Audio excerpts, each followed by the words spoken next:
Hello dear 7th class students. So today we will revise chapter number 1 that is nutrition in plants. आज हम सीखेंगे कि कैसे plants अपना फूड खुद बनाते हैं या किसी पे डिपेंडेंट होते हैं. किस लिए? खाना बनाने के लिए. So let's start with the chapter. Open page number 5 of your books.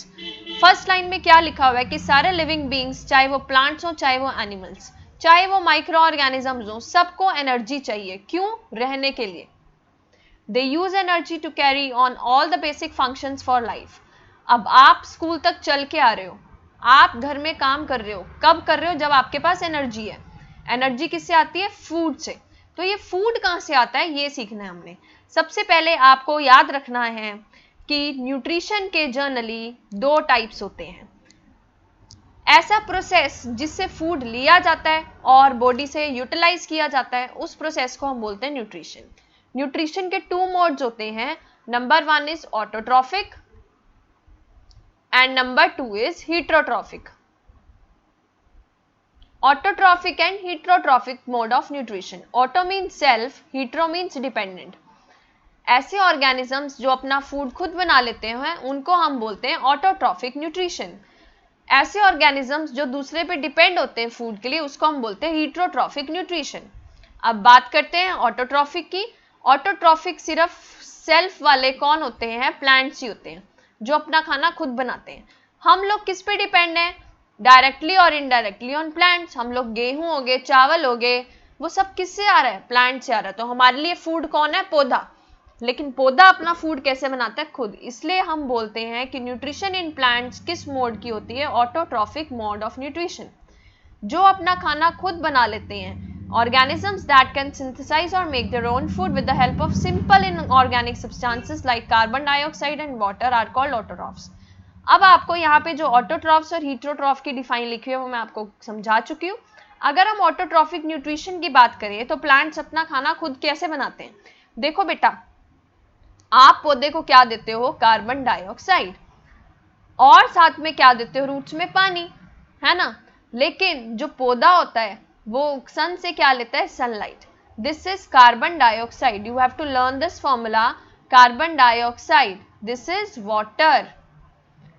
सन से क्या लेता है? सनलाइट. और प्लांट के अंदर एक ग्रीन कलर का पिगमेंट होता है लीफ में जिसको हम बोलते हैं क्लोरोफिल. अब ये क्या बना लेगा? अपना फूड. फूड किस फॉर्म में बनाता है? C6H12O6. ये जो C6H12O6 होता है हम इसको बोलते हैं ग्लूकोज. ग्लूकोज. लेकिन जो प्लांट होता है वो अपने अंदर स्टोर करके कैसे रखता है? Food in the form of starch. ठीक है. प्लस बदले में हमें पौधा क्या दे रहा है? ऑक्सीजन. तो आपको याद रखना है ऑटोट्रॉफिक मोड ऑफ न्यूट्रिशन के रॉ मटेरियल्स क्या होते हैं? Carbon dioxide, water, sunlight and chlorophyll. बदले में हमें क्या दे रहा है? फूड. कौन सा food? Stored food, so called starch. इस प्रोसेस को हम क्या बोलते हैं? फोटोसिंथेसिस. सो अभी हम रीड करते हैं. We will learn about how green plants prepare their own food and how this food is transported to various parts of the plant. Green plant prepare their own food with the help of photosynthesis. Now what is photosynthesis? Green plants में क्या होता है? Food किससे prepared होता है? Via leaf. अब leaf क्या होता है? Leaf के अंदर एक green color का pigment होता है. उस green color के pigment का नाम क्या होता है? Chlorophyll. क्लोरोफिल की वजह से ग्रीन कलर आता है इनके अंदर. क्लोरोफिल का काम क्या होता है? क्लोरोफिल जो सनलाइट को एब्जॉर्ब करता है, मीन सनलाइट को लेता है. कौन? क्लोरोफिल लेता है. उस सनलाइट का यूज क्यों हो रहा है? ताकि हमारा जो फूड है, पौधे का फूड है, वो प्रिपेयर हो पाए. So this process is called photosynthesis. Photo means light, synthesis means to make. जब लाइट के हेल्प से पौधा अपना खाना बनाता है उसको प्रोसेस को हम क्या बोलते हैं? Photosynthesis. So the leaves are considered as food factories or kitchen of the plants. The food thus prepared by the leaves is stored in the form of starch. किस फॉर्म में स्टोर होता है? Starch. By checking the presence of starch in a leaf, one can find out whether a leaf has undergone photosynthesis or not. तो अगर हम starch test करें तो हम बता सकते हैं कि इस पौधे ने फोटोसिंथेसिस अब तक परफॉर्म की है या नहीं की है. सो अगर एक्टिविटी की तरफ चलें तो एक्टिविटी में क्या बोल रहे हैं? ये ऑब्जेक्टिव क्या है इनका? To show that only green plants can prepare food by photosynthesis. अब क्या लिया? एक पत्ती ली 2 कलर्स की. बीकर लिया, बीकर स्टैंड लिया, बर्नर लिया, इसको हम बोलते हैं बंसन बर्नर। वाटर लिया, टेस्ट ट्यूब ली, इथेनॉल लिया, आयोडीन सॉल्यूशन। अब क्या किया उन्होंने, एक बीकर को प्लेस किया आधा पानी डाल के ऑन अ स्टैंड, और उस पानी को किस लिए रख दिया, बॉइलिंग के लिए। अब क्या हुआ, लीफ को पानी में रख दिया। अब क्या हुआ, जब लीफ हमने बाहर ली, उसको हमने अल्कोहल के अंदर डिप कर दिया। उस उबलती हुई लीफ को हमने अल्कोहल के अंदर डिप कर दिया। अब इस टेस्ट ट्यूब में जो हमने उबलती लीफ ली और उसको अल्कोहल में डिप किया, अब उसको हम दोबारा से क्या करेंगे, पानी के अंदर बॉईल करेंगे।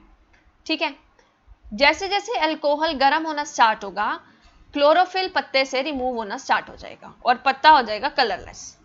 अब 10 मिनट रुकेंगे, बाहर निकालेंगे test tube, remove the leaf, wash करेंगे टैप के अंदर और अल्कोहल रिमूव हो जाएगा। अब क्या किया हमने, जो लीफ है उसको हमने एक पेट्री डिश में ली। पेट्री डिश कैसे होती है, हमारे घर की जैसे कटोरी होती है, ऐसे पेट्री डिश होती है। इस पेट्री डिश में हमने 3 से 4 ड्रॉप आयोडीन सॉल्यूशन के लिए और हमने लीफ रख दी। तो हमने क्या ऑब्जर्व किया कि जो ग्रीन पोर्शन था लीफ का, वो किस में कन्वर्ट हो गया, ब्लू ब्लैक, और non green portion never changes the colour. तो इससे क्या पता चला कि जो स्टार्च प्रेजेंट होता है वो हमेशा ग्रीन पोर्शन में होता है, जो ब्लू ब्लैक टर्न हो गया, बाकी किसी पोर्शन में स्टार्च प्रेजेंट नहीं है। Okay, coming on the next slide, page number 7। अब क्या क्या एसेंशियल कंडीशंस हैं फोटोसिंथेसिस के लिए। सबसे पहले क्लोरोफिल बहुत जरूरी है, क्योंकि क्लोरोफिल ये क्या करता है, सनलाइट को एब्जॉर्ब करता है, मींस ट्रैप करता है। सनलाइट जरूरी है, क्लोरोफिल के बाद क्या जरूरी है, सनलाइट। सनलाइट इसलिए जरूरी है कि अगर सनलाइट इंक्रीज होगा तो फोटोसिंथेसिस भी इंक्रीज हो जाएगी, लेकिन अगर जिस दिन सूरज ही नहीं निकलेगा तो पौधे खाना कैसे बनाएंगे, राइट। नेचर ऑफ लाइट, अब कैसा नेचर होना चाहिए लाइट का। The blue and red regions of the visible light are more effective for photosynthesis. Blue and red light is more effective. If the light of some other color is made to fall on the plant, तो rate of photosynthesis खत्म होने लायक हो जाएगा, बहुत जल्दी decrease करेगा। Coming on the next point, point number 4, temperature का भी बहुत बड़ा रोल रहता है। टेम्परेचर का रोल तो रहता है, लेकिन फोटोसिंथेसिस में जितना ज्यादा टेम्परेचर हो उतना बढ़िया रहता है। ठीक है, तो लाइट हो, अगर सनलाइट हो, तो उस टाइम तो टेम्परेचर की वजह से नो इफेक्ट। ठीक है, लेकिन जो टेम्परेचर का इफेक्ट रहता है वो पौधा डिपेंड करता है। सपोज अगर मैंने घर पे रोज का पौधा लगाया और मैंने उसको धूप में रख दिया, आप देखते हैं कुछ दिनों बाद वो सूख भी जाता है, तो वो अपना खाना बना रहा है तो सूख क्यों रहा है। क्या होता है, अगर एक्सेस अमाउंट ऑफ टेम्परेचर दे दिया जाए तब भी प्लांट हमारा डिस्ट्रॉय हो सकता है। Coming on the 6th point, water. Water is very very important. अगर पानी का रेट, सपोज मैं घर से 3 दिन के लिए बाहर गई और पौधों को मैंने पानी नहीं दिया, सो व्हाट विल हैपन कि पौधा खराब होना स्टार्ट हो जाएगा, सूखना स्टार्ट हो जाएगा। मोर टू नो पढ़ते हैं, photosynthesis maintains a balance between carbon dioxide and oxygen in the atmosphere also. So इतना इंपॉर्टेंट है प्लांट्स के लिए photosynthesis. This activity you will read yourself. Coming on the next part, importance of photosynthesis. अब क्या importance है photosynthesis का? Photosynthesis पहले से ही आपको पता है कि बहुत ज़्यादा important है हमारे लिए भी, because हम भी तो food खा रहे हैं ना, directly or indirectly we are eating. So it is the only natural process which utilizes sun's energy. हम लोग sun energy से कुछ खाना नहीं बना रहे हैं, एक photosynthesis ही ऐसा process है जो sun energy से कुछ अच्छा कर रहा है। क्या अच्छा कर रहा है? That is preparation of food. Its importance can be understood by the following points. Photosynthesis enables green plants to prepare their own food, which they use for the growth and the survival. The extra food gets stored in the form of starch. Extra food किसके form में store हो जाता है? Starch की form में store हो जाता है। किसके अंदर? पौधे के डिफरेंट पार्ट्स में। आपको एक चीज याद रखनी, जो प्लांट्स का स्टोर्ड फूड होता है, प्लांट्स का जो स्टोर्ड फूड होता है वो किस फॉर्म के अंदर होता है? स्टार्च। लेकिन जो एनिमल्स, जो हम लोग अपना फूड स्टोर करके रखते हैं, वो किस फॉर्म के अंदर होता है? Glycogen. This is very important question. Same chapter is there in standard 10th also, so अभी अच्छे से सीख लीजिए। All animals depend on the plants for the food directly और इनडायरेक्टली। सारे एनिमल्स खाने के लिए डिपेंडेंट है प्लांट के ऊपर, चाहे डायरेक्टली चाहे indirectly. Oxygen, which is essential for the survival of all living organisms, is produced during the process of photosynthesis. You know that what we did here. CO2 plus H2O in the presence of sunlight and chlorophyll. क्या मिला था हमें यहाँ पे? C6H12O6 plus O2। तो बदले में हमें भी तो अच्छी चीज मिल रही है ना, oxygen. Animals and humans breathe in oxygen and breathe out carbon dioxide which is used by green plants to prepare their food. Oxygen हम ले रहे हैं और कार्बन डाइऑक्साइड हम पौधे को दे रहे हैं।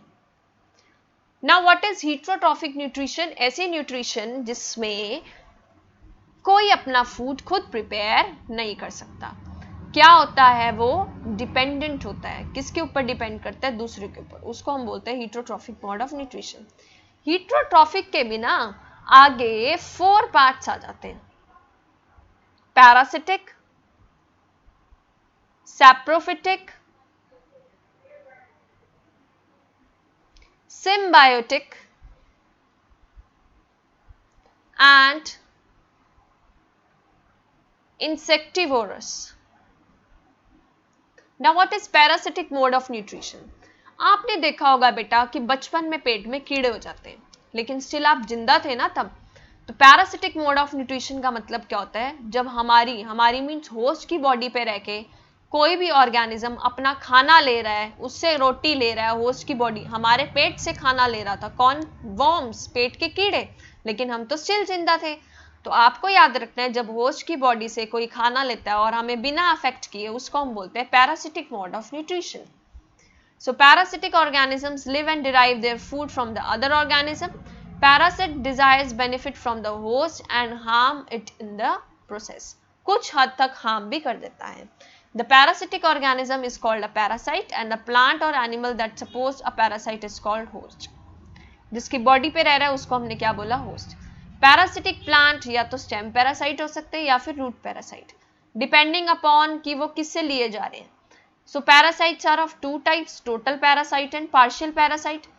टोटल पैरासाइट का मतलब क्या होता है कि ऐसे प्लांट्स जो एब्जॉर्ब करते हैं nutritional requirements from there host plant. For example आपने लर्न करना है डॉडर प्लांट। डॉडर एक पैरासिटिक प्लांट है, ये लिव करता है अदर प्लांट पे खाना लेने के लिए। बट आपको पता होना चाहिए डॉडर कभी अकेला अपने ऊपर एग्जिस्ट नहीं कर सकता। जैसे हम अकेले खड़े हैं, वो ऐसे अकेला नहीं खड़ा हो सकता।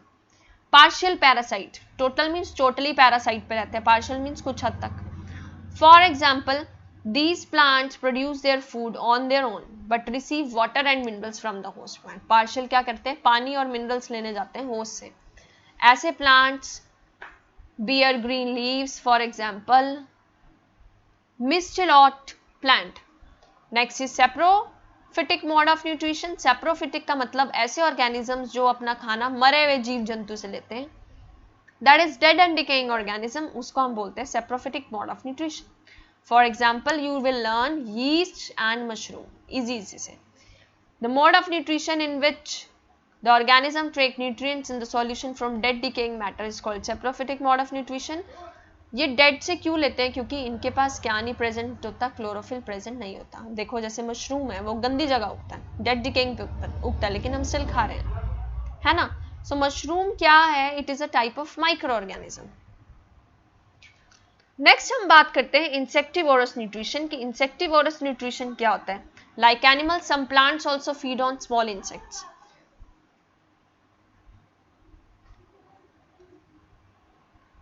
कुछ प्लांट्स भी किस पे रहते हैं? इंसेक्ट पे रहते हैं, और ये स्पेशल मेथड गेन करते हैं कैप्चर करने के लिए फूड के लिए। Such plants being green are partially autotrophic और पार्शली हीटरोट्रॉफिक। या तो ये ऑटो भी हो सकते हैं या फिर ये हीटरो भी हो सकते हैं। These plants normally grow in the soil and are not so rich. ये सॉइल में ही ग्रो करते हैं generally, so they use nutrition obtain from the insects. तो ये इंसेक्ट से न्यूट्रिशन लेते हैं। ये क्या होते हैं? प्लांट्स होते हैं। ऐसे मोड ऑफ न्यूट्रिशन को हम क्या बोलते हैं? Insectivorous mode of nutrition. Example की बात करते हैं तो एग्जाम्पल में हमने लिया pitcher plant, Venus fly trap, right. ये 2 आपने लर्न कर लेना, रेफ्लेशिया भी लर्न कर लेना। Okay, in pitcher plant the leaf is modified to form a pitcher like structure. Pitcher plant में पिक्चर लाइक स्ट्रक्चर बन जाती है, like this pitcher like structure. The apex of the leaf forms a lid like structure। यहाँ पे एक lid बन जाता है, ढक्कन टाइप। lid means ढक्कन type. This can open and close the mouth of the pitcher hair like structure are present inside the pitcher. ये क्या करते हैं, इंसेक्ट्स को लेते हैं अपना खाना बनाते हैं, इंसेक्ट्स को लेते हैं अपना खाना बनाते हैं। तो ऐसे प्लांट्स जो इंसेक्ट्स को कैच कर लेते हैं और अपना खाना बना रहे हैं उनको हम क्या बोलते हैं, insectivorous plants. So the next is symbiotic nutrition. Symbiotic nutrition क्या होती है, ऐसी मोड ऑफ न्यूट्रिशन जिसमें दो डिफरेंट प्लांट्स क्या करते हैं, live and work together. Symbiosis means ये ए बी को हेल्प कर रहा है और बी ए को हेल्प, दोनों आपस में म्यूचुअल अंडरस्टैंडिंग की तरह बिहेव करते हैं। जैसे कि लिकन्स होते हैं, it is a combination of algae and the fungi. क्या होता है अब इसके अंदर, जो लिकन्स हैं वो bluish green crust like plants होते हैं जो रॉक्स और बार्क ऑफ ट्रीज पे आ जाते हैं, ड्यू टू पानी की वजह से ये जमना स्टार्ट हो जाते हैं। अब फंगस क्या करता है, पानी को एब्जॉर्ब करता है एंड मिनरल्स को एब्जॉर्ब करता है और क्या करता है, it supplies it to alga, वो चीज एल्गी को दे रहा है। इन टर्न एल्गी क्या करता है, वो फूड लेता है। पानी और मिनरल्स का काम फंगस ने किया, एल्गी का काम क्या है, फूड लेना, और वो फंगस को दे देता है। सो ए बी को हेल्प करता है, बी ए को, उसको क्या बोलते हैं हम, symbiosis, mutually benefit. Mutually benefit का मतलब क्या होता है, सपोज आपका एक फ्रेंड लाया मैक्रोनी, एक लाया मैगी, आपने 1 स्पून इसको दी, 1 स्पून इसने आपको दी, दोनों अलग अलग चीज है, टेस्ट आपको दोनों का आ गया। तो ऐसी वाटर एंड मिनरल्स किसने लिए थे, फंगस ने, और एल्गी ने क्या सिंथेसाइज किया, फूड, उसने इसको दिया इसने उसको दिया, that is called symbiosis. Symbiosis पे एक और एग्जांपल आप पढ़ सकते हैं, बैक्टीरियम नेम राइजोबियम।